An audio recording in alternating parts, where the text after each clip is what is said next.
Shalom, selamat bertemu kembali Bapak, Ibu, dan Saudara yang terkasih di dalam Tuhan Yesus. Bapak, Ibu, pandemi COVID-19 belum berlalu.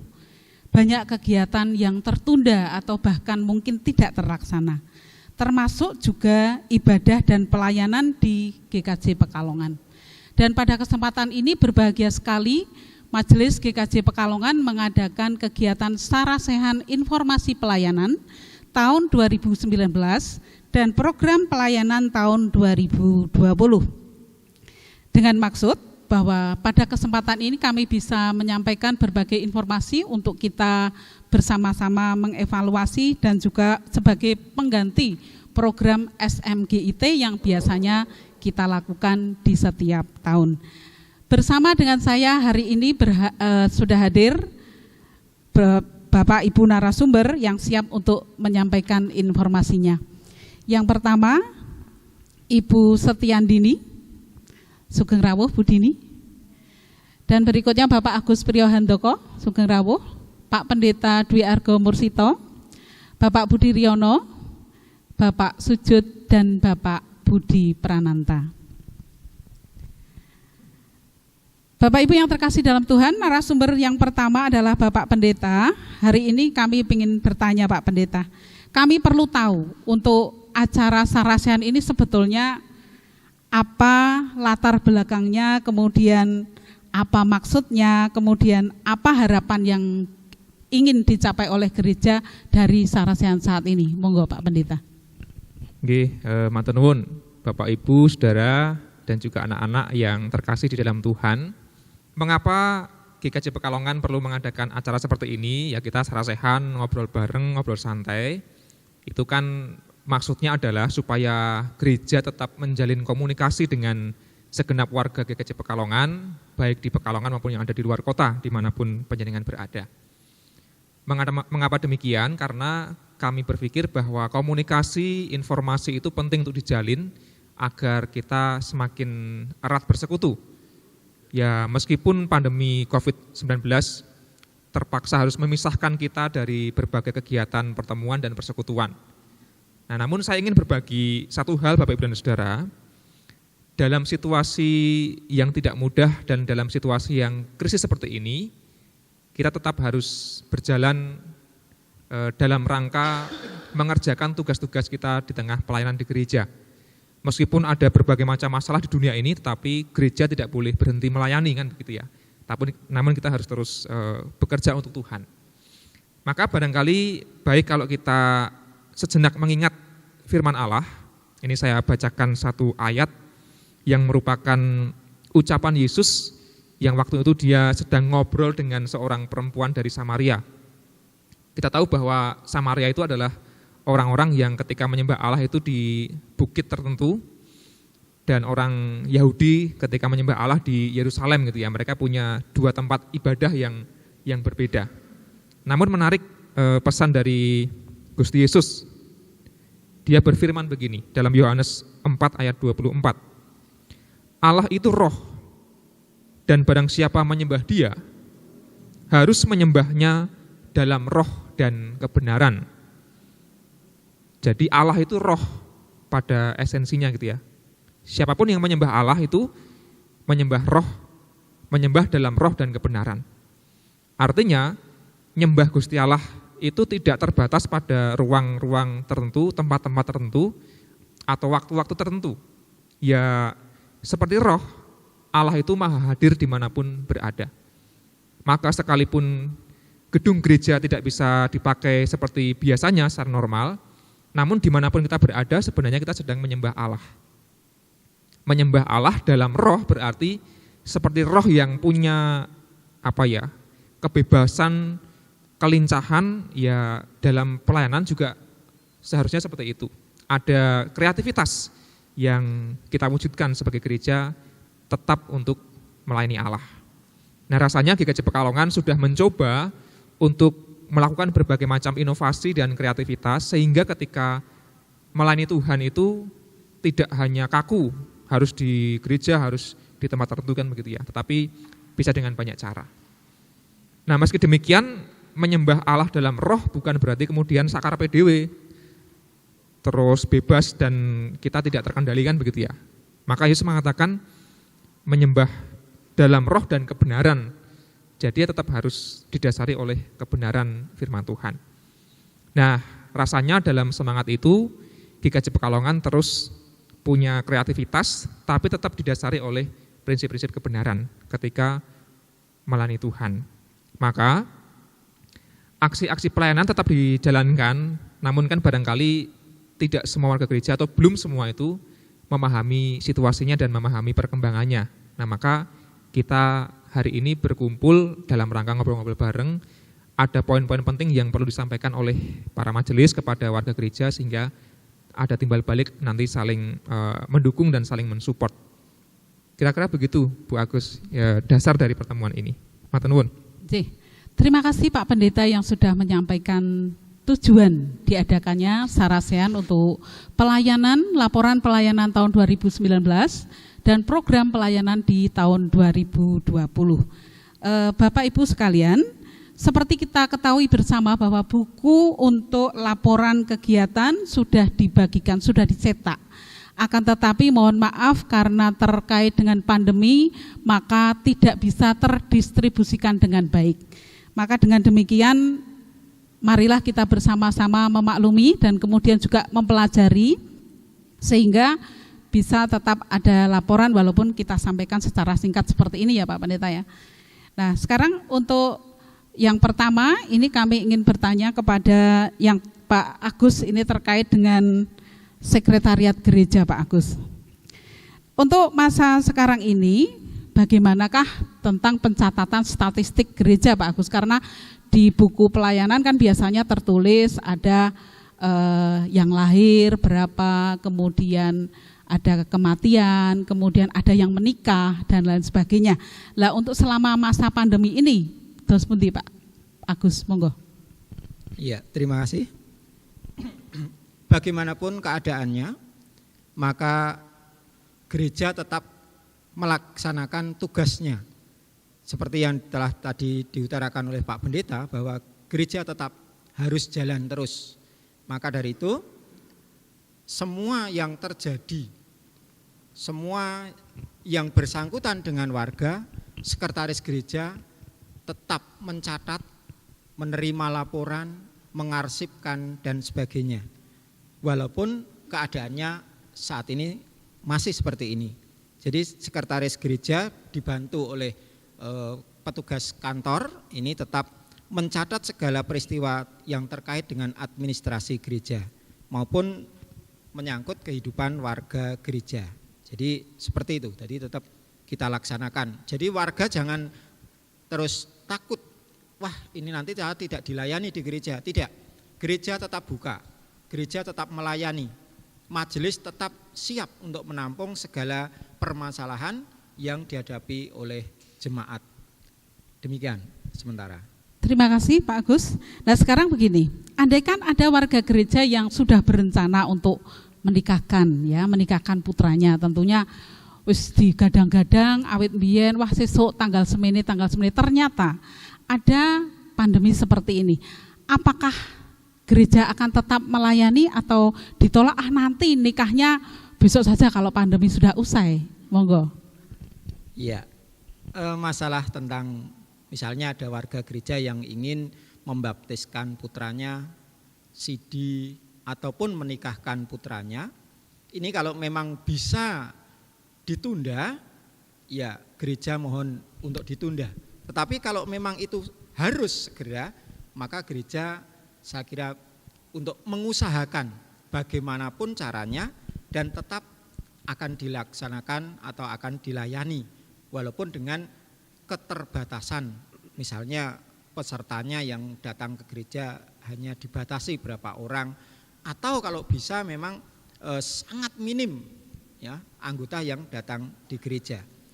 Itu apabila ada baptis ataupun sidi ataupun pernikahan. Tapi kalau masih bisa ditunda ya gereja mohon untuk dapat ditunda untuk tahun yang akan datang misalnya begitu. Seperti kalau meninggal, kemarin juga ada saudara kita yang meninggal pada pandemik. Ini tetap kita laksanakan, tetap kita layani walaupun ya dengan keadaan yang sangat-sangat minim peserta ataupun pengunjungnya. Ini kita batasi. Itu yang setelah dilaksanakan oleh gereja, Bu. Oke, terima kasih Pak Agus. Berikutnya kami beralih kepada Bapak Ketua Majelis GKJ Pekalongan, Bapak Budi Riono. Pak Budi, ini ada sedikit pertanyaan ini Pak Budi. Terkait dengan pelerehan dari komisi, dari majelis dan juga pengurus-pengurus komisi Pak Budi. Ini karena kita akan ditetapkan dengan menggunakan SK ya, kita diberi SK kalau kita bekerja itu biasanya dasarnya SK. Nah kebetulan SK-nya ini masa berlakunya kan sudah berlalu. Nah ini terus Pak Budi, apakah kita harus berjuang sampai dengan pandemi ini selesai? Lah selesainya kapan kita belum tahu. Monggo Pak Budi. Baik, terima kasih Bu Agus, pertanyaan bagus sekali. Karena kita saat ini menghadapi situasi yang luar biasa, maka untuk pelayanannya juga tentu luar biasa. Nah, untuk tahun ini itu ada beberapa majelis yang akan lereh itu sesuai jadwal di bulan Agustus. Namun karena situasinya yang tidak memungkinkan untuk melaksanakan pemilihan, maka kemarin pada saat rapat pleno kami sudah memutuskan nanti di pertengahan November itu nanti baru akan diadakan pemilihan. Kemudian November, kemudian sampai Desember, baru awal Januari 2021 baru nanti akan dilaksanakan untuk pelerian dan peneguhan majelis. Itu yang akan lereh di tahun 2020. Nah, kemudian mohon nanti komisi dan kelompok juga mempersiapkan diri untuk, karena nanti juga akan diteguhkan juga, dibuatkan SK untuk komisi dan kelompok. Mohon nanti para komisi dan kelompok bisa merevisi lagi nama-nama yang akan dibuatkan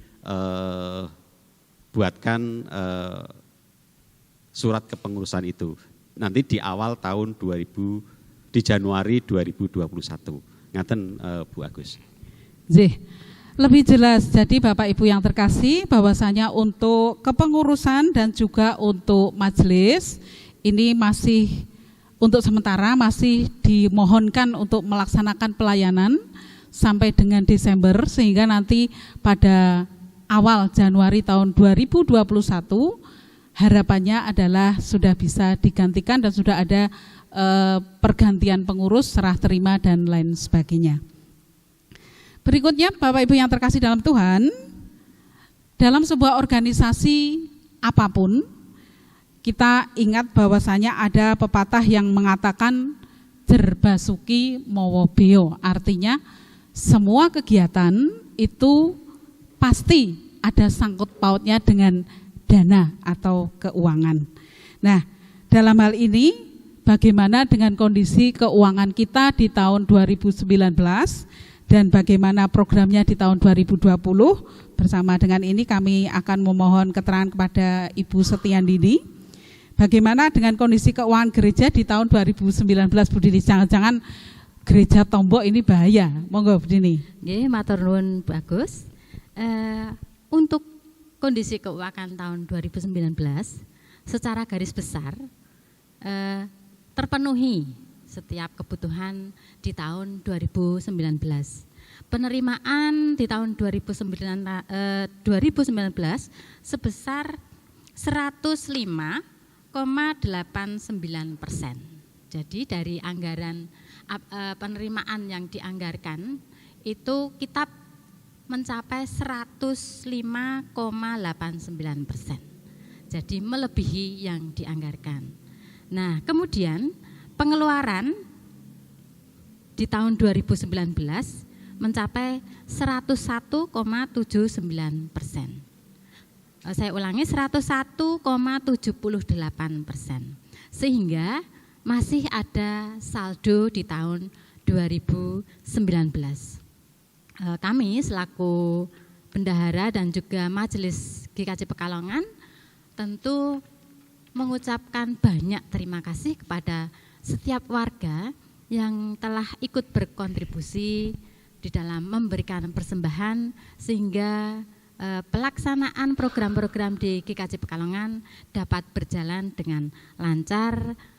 Biaya-biaya yang timbul di dalam anggaran tahun 2019 boleh tercukupi. Kami mengucapkan banyak terima kasih kepada setiap warga GKJ Pekalongan. Matur nuwun, bagus. Nggih. Sementara untuk ibadah di tahun 2020 ini kan menggunakan sistem daring ya, sistem online. Kemudian kita juga membutuhkan peralatan yang mungkin jauh berbeda dengan yang sebelumnya. Kalau sebelumnya kita cukup dengan menggunakan sound system saja, kemudian LCD saja. Nah, bagaimana di tahun 2020 ini Bu Dini? Sekiranya apakah gereja masih bisa beroperasi dengan baik dengan adanya harus mengunggah ke YouTube dan lain sebagainya? Monggo.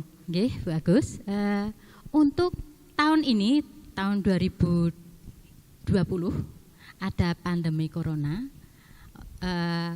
pelaksanaan ibadah secara online tentu mempengaruhi penerimaan persembahan.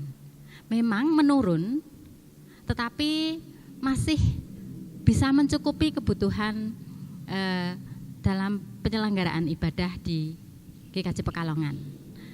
Karena selain yang turun itu penerimaan, pengeluaran juga menurun. Karena ada banyak kegiatan yang tidak terlaksana sehingga kita tidak mengeluarkan anggaran sama sekali ataupun misalnya mengeluarkan juga sedikit, tidak seperti biasanya. Jadi seimbang antara penerimaan dan pengeluaran itu sama-sama menurun. Jadi sampai saat ini masih bisa tercover, bahkan untuk syuting, untuk ibadah online pun bisa terlaksana dengan baik karena ada persembahan dari warga sehingga kita bisa membeli sound system yang baru, kemudian juga handycam ya yang baru. Barangkali Pak Budi Riono bisa menambahkan untuk yang pelaksanaan ibadah online ini. Baik. Jadi terkait dengan ibadah online itu ternyata kita membutuhkan peralatan yang cukup lumayan. Awal-awal memang kita menggunakan peralatan seadanya dengan pinjam sana, pinjam sini gitu. Ternyata karena ini dipakai rutin, maka tim multimedia itu berkeinginan bagaimana untuk mencari donatur supaya bisa membeli sebuah handycam, dan ternyata puji Tuhan banyak donatur yang bersedia menyumbang, bahkan sound kita pun sekarang sudah baru. Jadi barangkali jemaat nanti pada saat ibadah yang akan datang kita sudah menggunakan sound yang baru, kemudian kita juga sudah membeli handycam baru untuk proses syuting selama ini. Kemudian altar kita juga sudah dikarpeti. Terima kasih untuk para donatur yang sudah menyumbangkan sehingga pelayanan di GKJ Pekalongan tetap berjalan dengan baik. Terima kasih. Terima kasih untuk para donatur. Tadi sudah disampaikan dari majelis mengucapkan banyak-banyak terima kasih atas dukungannya sehingga pelaksanaan ibadah secara online bisa terlaksana dengan baik. Dan dalam kesempatan ini juga terkait dengan ibadah online Pak Budi dan teman-teman, kami ingin bertanya sedikit bahwasanya tidak sedikit dari warga itu menanyakan seperti ini. Ibadah online ini mau sampai kapan? Jadi kami juga susah menjawabnya karena kita juga belum tahu lah ini. Monggo kepada yang berwenang untuk menjawab, silakan. Ibadah online mau sampai kapan Pak? Begitu. Monggo. Baik. Jadi majelis akan memberitahukan secepatnya terkait dengan ibadah online, ibadah yang akan dilakukan di gereja. Jika memang keputusan ini kapan dilaksanakan, dan selama ini majelis juga sudah berkomunikasi dengan pihak-pihak terkait kapan sih boleh beribadah di gereja. mohon para jemaat, jadi jemaat GKJ Pekalongan untuk bersabar. Jadi untuk bersabar kita akan mematuhi anjuran dari pemerintah sesuai dengan protokol kesehatan yang sudah dicanangkan oleh pemerintah. Dan selama ini juga kami sudah memberikan pelayanan melalui ibadah daring. Bahkan kita sudah menyiapkan video untuk ibadah selama ini. Ngaten Bu. Terima kasih Pak Budi. Jadi secara umum kita beribadah secara online, ini tetap masih menunggu surat keputusan atau menunggu berbagai pertimbangan, terutama terkait dengan protokol kesehatan. Nah, ini kami ingin bertanya untuk teman-teman, Pak Pendeta juga.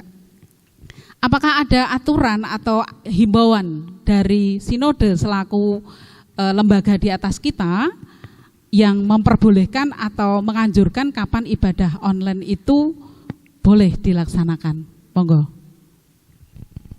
Oke, saya mungkin mewakili teman-teman menjawab. Jadi Sinode GKJ maupun Persekutuan Gereja-Gereja di Indonesia atau PGI itu memang posisinya tidak pada melarang atau mempersilahkan gitu ya, tetapi Sinode maupun PGI itu sifatnya mengimbau. Ada beberapa poin penting yang barangkali perlu kita pahami bersama gitu ya, bahwa dalam situasi krisis itu gereja dipanggil untuk menjadi teladan tentang bagaimana menjaga supaya semua orang itu tetap selamat melewati masa pandemi ini. Dengan kata lain, jangan sampai ada gereja yang menjadi klaster penyebaran virus corona kan begitu ya.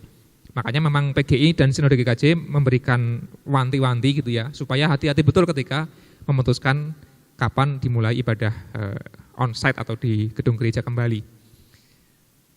Ya kalau memang daerahnya itu zona hijau, kemudian segala peralatan protokol kesehatan sudah bisa lengkap dan bisa dijalankan dengan baik, sebenarnya disilahkan gitu ya, tapi dengan hati-hati.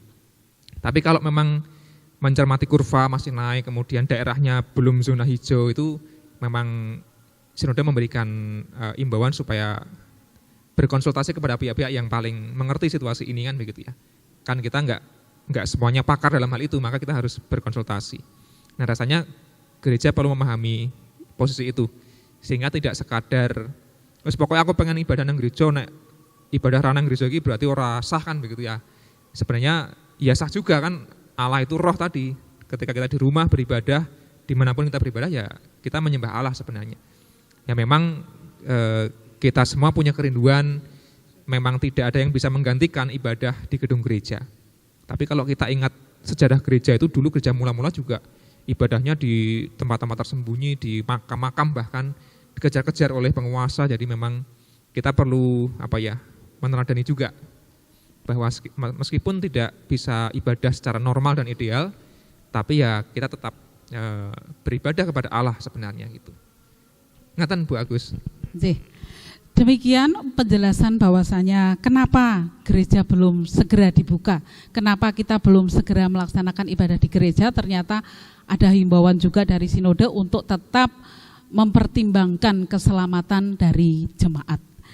Nah berikutnya Bapak-bapak sekalian, ini kami perlu menanyakan, untuk masa raya gerejawi, misalnya masa Paskah, kemudian masa Pentakosta, kemudian bulan keluarga yang sebelumnya ada lomba-lomba yang begitu hebohnya, kemudian sebentar lagi kita juga akan mengadakan Natal. Terkait dengan masa pandemi ini, rencana ke depan bagaimana? Monggo. Ini beberapa waktu yang lalu kan juga sudah ada ini ya, masa Pentakosta itu ketika pandemi sedang ramai-ramainya kan gitu ya. Dan memang gereja perlu kreatif tadi, dalam roh kreatif.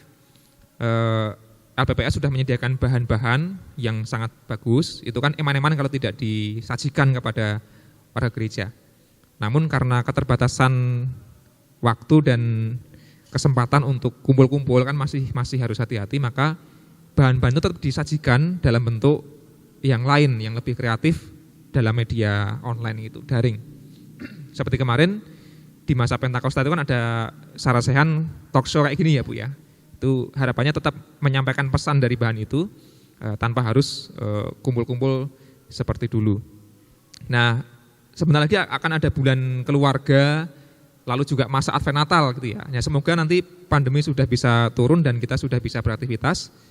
Namun jika belum, nanti majelis tetap akan menyajikan itu, bahan-bahan itu entah lewat YouTube, entah lewat renungan audio atau suara dan sebagainya. Ada banyak cara saya pikir, tanpa mengurangi esensi dari bahan-bahan yang memang sudah tersaji. Makaten.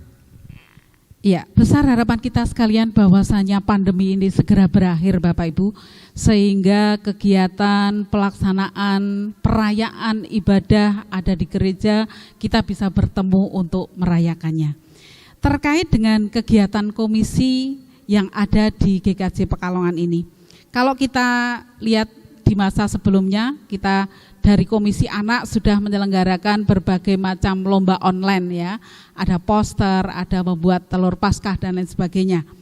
Nah, untuk komisi-komisi yang lain seperti Komisi Pemuda Remaja, kemudian Komisi Kesehatan, Komisi Adioswo, apakah masih ada kegiatan yang rutin dilaksanakan, misalnya senam itu wah luar biasa Bapak Ibu, senam itu idolanya para Adioswo. Nah, ini untuk kegiatan ke depan atau di masa pandemi, terus pundi Pak Sujud, monggo. Terima kasih Bu Agus. Memang apa yang panjenengan katakan tadi untuk komisi-komisi anak itu saya salut sekali dan terima kasih sudah membuat suatu inovasi yang cukup kreatif. Ada lomba-lomba melalui daring dan itu nyatanya sangat bermanfaat bagi anak-anak kita. Namun untuk komisi-komisi yang lain, satu contoh komisi pemuda, komisi remaja, itu ya informasi dari pengampu pemuda itu hanya lewat daring, namun setelah adanya syuting ini justru pemuda yang sangat aktif untuk membantu pelaksanaan syuting di ibadah. Itu pemuda justru sangat membantu sekali. Namun perlu diketahui bahwa kegiatan komisi remaja dan komisi pemuda mulai tahun 2020 ini digabung menjadi satu. Kalau di tahun 2019 itu ada komisi remaja, ada komisi pemuda. Namun untuk tahun 2020 ini dua komisi itu dilebur menjadi satu, menjadi komisi pemuda remaja pemuda remaja. Tapi juga di dalam kegiatan-kegiatannya tidak mengurangi apa yang telah diprogramkan oleh kedua komisi tersebut. Hanya struktur rumahnya satu, komisi pemuda remaja, tetapi di dalamnya tetap ada bidang pemuda dan bidang remaja. Itu untuk komisi remaja, pemuda dan remaja. Nah, untuk komisi warga dewasa, kita tahu semuanya bahwa selama tahun 20 ini hanya terlaksana mungkin pertemuan yang sekali, itu di bulan Februari. Selanjutnya dengan adanya pandemi, kegiatan seakan-akan berhenti. Mengingat kondisi pandemi yang sangat memprihatinkan pada saat ini. Namun demikian juga ada komisi yang menyenangkan, yaitu komisi PA. Walaupun di kelompok-kelompok lain tidak melaksanakan kegiatan PA, tapi khusus untuk kelompok Eden itu ada PA secara daring. Setiap hari Rabu itu bagus sekali. Ternyata dari warga-warga kelompok Eden, kalau PA itu tidak berkomentar, tapi setelah melalui daring justru komentar seluruhnya. Kembali saya ganti menyimak aja. Jadi hal yang sangat positif justru Bapak Ibu yang di kelompok itu berani menampilkan ide-idenya melalui tulisan tangannya atau dengan jari-jarinya melalui WA. Itu khusus untuk komisi PA. Nah, untuk komisi Adiuswo itu memang yang sebetulnya getol sekali untuk segera mengadakan kegiatan diperbolehkan. Namun situasi dan kondisi yang seperti ini sehingga ya tetap belum bisa dilaksanakan. Namun saya pribadi sering dapat WA, kapan kita mulai senam, kapan kita mulai piknik kembali gitu. Jadi memang Komisi Adiuswo itu semangatnya luar biasa. Luar biasa, kita perlu acungi jempol, mudah-mudahan dengan kondisi itu tidak meluluhkan semangat, tapi justru di tahun yang akan datang semangat itu menjadi tumbuh kembali. Itu beberapa komisi yang dapat kami sampaikan. Lah untuk Komisi Kesehatan, ya memang selama ini tidak ada kegiatan, namun kemarin dengan adanya pandemi ini dari gereja justru membentuk gugus tugas kesehatan yang melibatkan dari Komisi Kesehatan. Karena yang tahu tentang pandemi itu kan justru mereka-mereka yang dari kesehatan. Satu contoh Pak Dr. Marsono, Bu Dr. Ica dan lain sebagainya. Itu justru dari Komisi Kesehatan kita libatkan di dalam masa pandemi ini menjadi tim gugus tugas COVID-19 di GKJ Pekalongan. Terus komisi apa lagi? Adiuswa sudah, anak sudah, kesehatan sudah, PA sudah. Hanya itu yang dapat kami sampaikan. Bagus, terima kasih. Terima kasih untuk penjelasannya dari Bapak Sujud. Nah, ini terkait dengan satu komisi lagi. Ada saya mendengar komisi ibadah. Nah, kalau komisi ibadah ini masuknya di PWG atau di Litkes atau di mana? Monggo, silakan. Jadi terkait dengan komisi ibadah itu gembloknya itu di liturgi dan kesaan. Jadi selama ini komisi ibadah itu yang memfasilitasi terkait dengan peribadatan. Kalau dulu itu ada ibadah di gereja itu setiap minggunya itu 3 kali, kemudian di Pantan sekali, Yarden, dan di Getsemani sekali. Namun setelah adanya ibadah secara daring ini, maka tugas dan fungsi dari komisi ibadah ini juga beralih. Ya, sekarang komisi ibadah ini mengkoordinir ibadah yang melalui daring.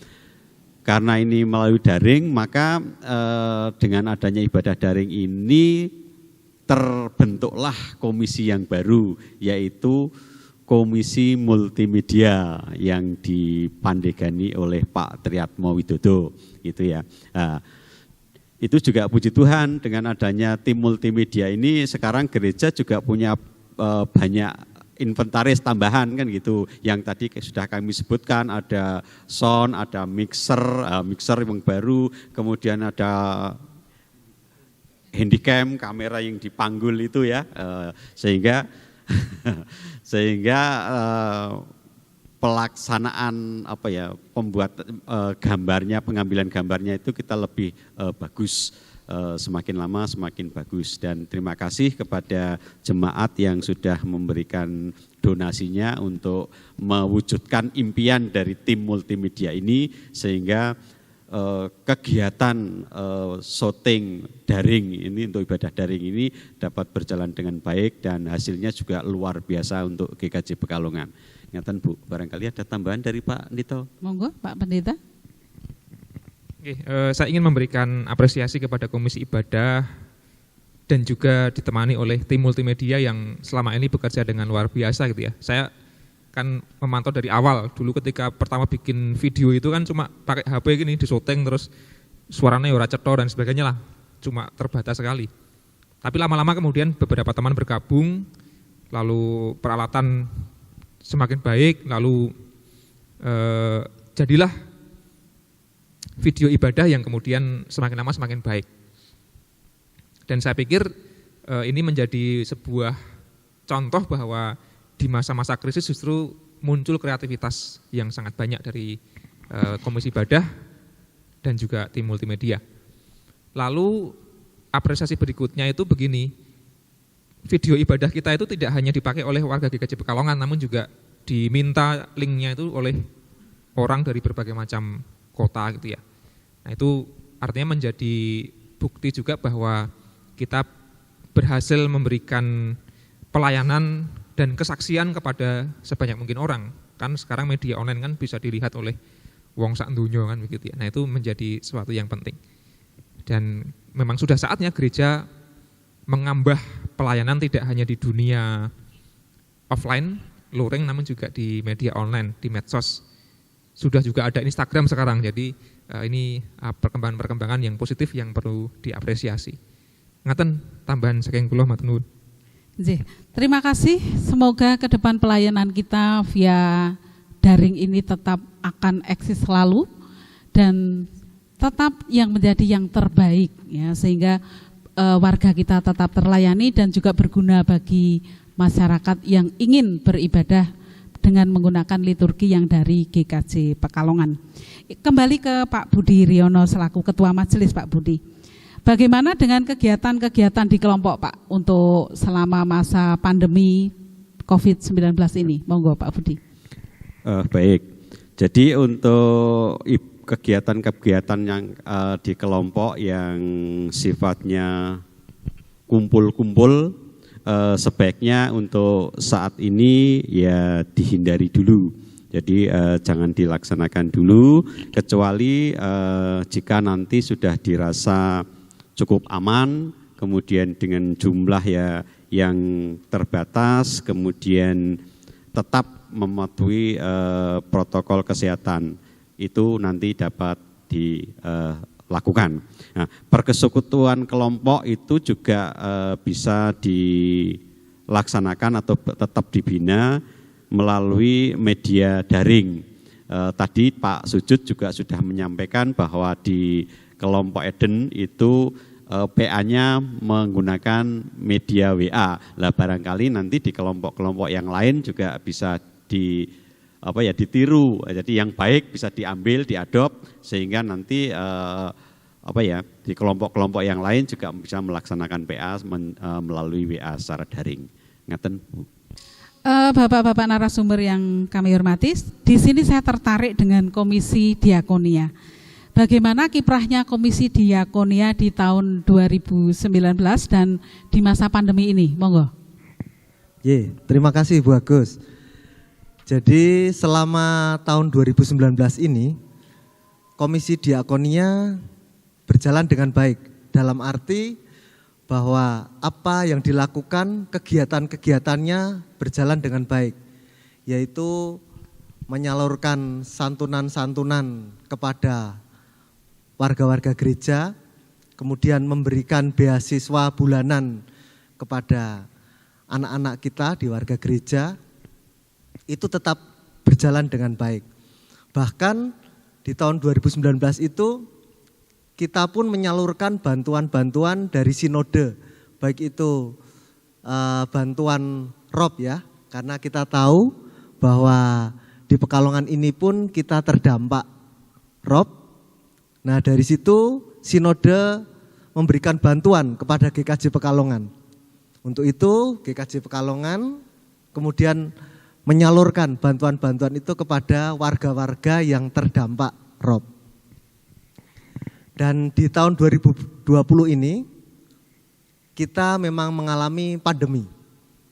Namun di tahun 2020 ini pun Komisi Diakonia tetap terus berkarya. Komisi ini tidak mandek. Jadi tetap kita menyalurkan bantuan-bantuan bulanan, santunan-santunan bulanan kepada warga gereja, bahkan Komisi Diakonia ini pun memberikan bantuan-bantuan di luar warga gereja. Jadi kita beberapa kali memberikan bantuan kepada warga-warga di sekitar kita yang bukan GKJ Pekalongan, kita berikan bantuan pula. Ngaten Bu Agus. Terima kasih terutama kepada tim Diakonia yang sudah berusaha secara maksimal ya untuk membantu mengatasi berbagai masalah, terutama dalam masalah ekonomi dari setiap warga maupun yang bukan warga ya. Jadi kita menolongnya tidak pandang bulu itu agamanya apa. Jadi kami tetap dari Komisi Diakonia tetap menyalurkan bantuan. Nah, ini terkait dengan pasar online ya. Kami melihat ada WA pasar online. Monggo yang bisa menjelaskan tentang pasar online. Terima kasih, bagus. Ya itulah salah satu kreativitas dari Komisi Diakonia yang muncul adalah pasar online. Karena Komisi Diakonia melihat bahwa hampir semua warga gereja kita kan ada WA ya. Nah, dari situ maka muncul untuk dibuat grup pasar online. Apa itu pasar online? Yaitu siapa saja warga gereja yang mempunyai usaha itu bisa bergabung di pasar online. Nah, di situ pun tidak hanya pembeli saja yang masuk di pasar online itu, warga-warga gereja pun bisa masuk di grup itu. Nah, dari situ terjadilah paling tidak transaksi. Nah, transaksi jual beli ini setidaknya bisa meringankan atau membantu warga kita yang terdampak dari pandemi ini. Dan itu pun terus berlangsung, jadi tidak ada batasan. Siapapun warga gereja yang ingin usaha online bisa masuk di pasar online ini. Ngaten Bu Agus. Terima kasih. Ada terobosan baru Bapak Ibu. Pasar online yang merupakan sarana bagi kita semua untuk bisa bertransaksi karena sekarang zamannya online. Dan sambil membantu saudara-saudara kita yang mempunyai usaha ya, mempunyai usaha dagang misalnya, bisa makanan kecil, pakaian dan lain sebagainya. Berikutnya Bapak Ibu, kami ingin menanyakan tentang kematian ini. Nun sewu. Untuk ada warga yang meninggal dunia, bagaimanakah pelayanan dari Komisi Perawatan Jenazah? Monggo. Terima kasih bagus. Untuk kematian ya, karena kan kematian itu tidak bisa diduga. Ya betul. Untuk itu majelis melalui KPJ tetap akan melayani warganya yang berduka ataupun ada warganya yang meninggal. Nah, dalam pelayanan ini tetap majelis melakukan sesuai anjuran pemerintah, yaitu tetap mematuhi protokol kesehatan. Sehingga dalam pelayanannya majelis mohon maaf apabila dalam pelayanan untuk kematian ini maka ada batasan-batasan yang melayat, kemudian yang datang di situ itu akan dibatasi. Namun majelis tetap berusaha untuk melayani sehingga warga yang berduka tetap terlayani. Ngaten, bagus. Terima kasih. Jadi berbahagialah kita semua warga GKJ Pekalongan bahwa majelis tetap akan melayani segala yang kita perlukan. Jadi kita bisa berhubungan dengan majelis, bisa melalui surat dan lain sebagainya. Dan juga majelis tentu akan membackup, akan secara aktif untuk menolong, memberikan solusi bagi kita semua. Nah, sekarang terkait dengan bidang sarana dan prasarana. Ada Komisi Rumah Tangga dan Komisi Pengembangan sekaligus Dana Abadi. Nah, bagaimana untuk sarana prasarana dan rumah tangga serta Komisi Pengembangan dan Dana Abadi di tahun 2019? Monggo, Pak Budi. Turun.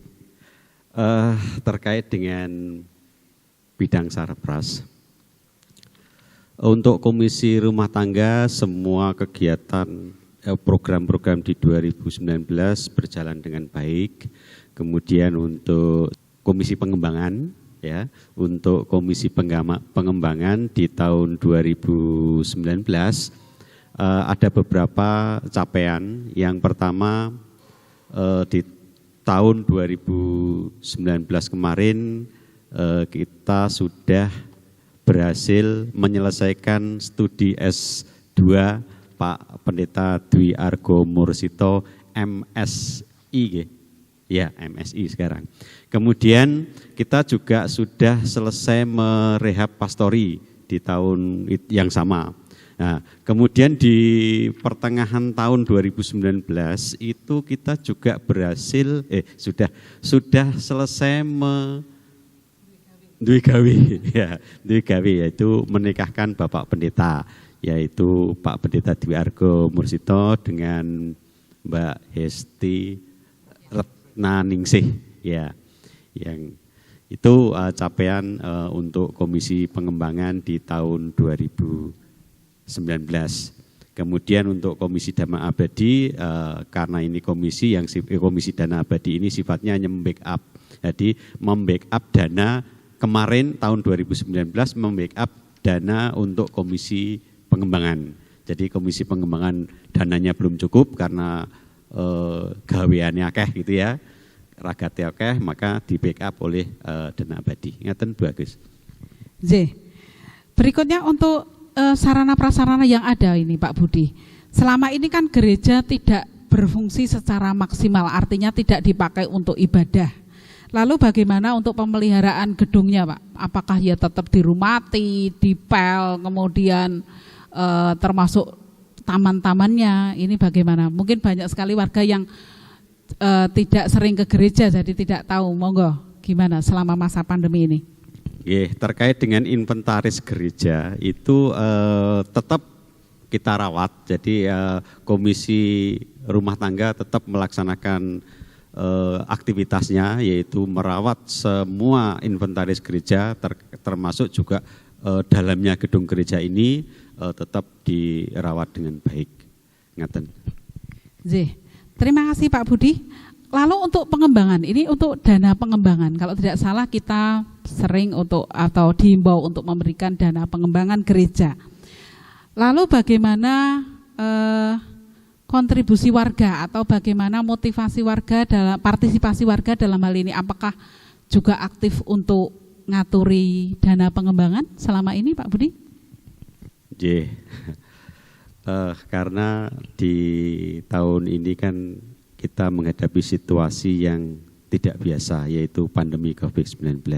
Jadi tentu untuk Komisi Pengembangan memang sampai dengan saat ini belum kelihatan pemasukannya. Komisi Pengembangan tahun ini itu mempunyai 3 program. Yang pertama mengembalikan pinjaman ke Komisi Dana Abadi. Kemudian yang kedua itu merehab gedung Kaligawe, Patan Kaligawe. Ya. Kemudian 1, 2, yang ketiga, yang ketiga terkait dengan jadi rencana persiapan untuk pensiun tenaga kantor. Jadi kita mempersiapkan tali asihnya. Jadi biar nanti pada saat pensiun kita tidak, jadi tenaga gereja dan koster itu mempersiapkan persiapan untuk pensiun tenaga TU dan koster. Kemudian kita juga mempunyai hajat besar mempunyai gawe di tahun 2023 nanti, yaitu penyelenggara sidang sinode yang yang terkait dengan sidang sinode ini karena gereja penghimpunnya yaitu Pekalongan itu nanti barangkali Pak Pendeta bisa menjelaskan lebih jelas, lebih gamblang sidang sinode tahun 2023 kenapa kok di Pekalongan gitu. Monggo Pak Andito. Jadi setiap kali ada sidang sinode GKJ itu yang menjadi tuan rumah itu beberapa klasis. Nah, untuk tahun 2023 itu kan sidang sinode yang ke-29. Yang ketiban Sampur itu klasis Pekalongan Barat, dan klasis Semarang Barat. Nah, 3 ini yang menjadi tuan rumahnya kayak begitu ya. Tapi kan dari 3 ini perlu ada gereja yang menjadi adminnya atau konvokatornya itu kebetulan GKJ Pekalongan yang di tengah-tengah. Nah, kan begitu. Nah, besok akan dilaksanakan tahun 2023, artinya kita memang perlu menyiapkan diri, panitia sudah terbentuk, nah anggaran kita upayakan supaya nabung dari sekarang sehingga besok nggak kaget kan begitu ya. Nah, soal di mana tempat sidang sinode itu belum dirapatkan, Pak. Jadi nanti akan ada beberapa kali rapat, termasuk juga rapat dengan sinode GKJ tentang di mana bulan apa, tanggal berapa itu nanti akan diberitahukan lebih lanjut. Tapi informasi ini penting supaya warga gereja juga memahami bahwa kita punya gawe yang besar, sidang sinode 29 GKJ besok tahun 2023. Matur nuwun. Nggih, terima kasih Pak Pendeta penjelasannya. Jadi nanti pada tahun 2023 kita akan menjadi tuan rumah penyelenggaraan sidang sinode. Ini luar biasa, sebuah amanat besar bahwasanya kita dipercaya untuk menyelenggarakan sidang sinode di Pekalongan. Terima kasih kepada Pak Pendeta, kepada para narasumber yang sudah memberikan penjelasan tentang informasi pelayanan dan rencana kegiatan di tahun 2020. Ada satu pertanyaan yang terakhir. Biasanya dalam kegiatan SMGIT itu ada sesi tanya jawab atau sesi usulan. Lalu untuk saat ini karena SMGIT tidak bisa terlaksana secara langsung dengan tatap muka begitu, bagaimana warga bisa menyampaikan aspirasi atau pertanyaan kepada gereja? Monggo. Nggih, karena SMGIT tahun ini tidak dilaksanakan secara tatap muka, maka setiap warga jemaat, warga gereja tetap bisa mengajukan pertanyaan maupun masukan. Pertanyaan atau masukan, usul, saran itu bisa melalui majelis di kelompoknya masing-masing atau bisa menggunakan surat gitu ya. Surat dikirim ke gereja, nanti tentu kami majelis akan membahas, karena selama ini kami majelis juga rutin melaksanakan rapat pleno setiap bulannya. Nah, nanti kalau ada masukan-masukan, ada saran-saran dari jemaat, tetap kita bahas dan hasilnya nanti akan kita sampaikan ke jemaat. Ngaten, Bu. Nggih. Terima kasih Pak Budiryono, dan demikianlah untuk para warga GKJ Pekalongan yang ingin menyampaikan pertanyaan atau usulan atau aspirasi apapun, silakan menghubungi majelis dengan menggunakan surat ataupun dengan menghubungi ke majelis setempat, dan tentunya dengan mencantumkan identitas, ngaten nggih, biar tidak berupa surat kaleng tapi surat yang bisa dipertanggungjawabkan. Bapak Ibu yang dikasihi oleh Tuhan, demikianlah sarasehan informasi pelayanan tahun 2019 dan program pelayanan tahun 2020 telah selesai. Kiranya sarasehan ini bisa memberikan gambaran untuk menyusun langkah yang akan kita ambil dalam menyikapi kondisi yang tidak biasa ini. Mari kita jadikan situasi pandemi ini sebagai titik balik kesadaran bahwa sebenarnya ibadah tidak harus di gereja, bahwa pelayanan harus tetap dijalankan, dan bahwa Tuhan tidak tinggal di gereja saja, tetapi Tuhan bersemayam di kedalaman hati kita masing-masing, orang-orang yang beriman kepadanya. Salam sehat, teruslah semangat, Tuhan Yesus memberkati.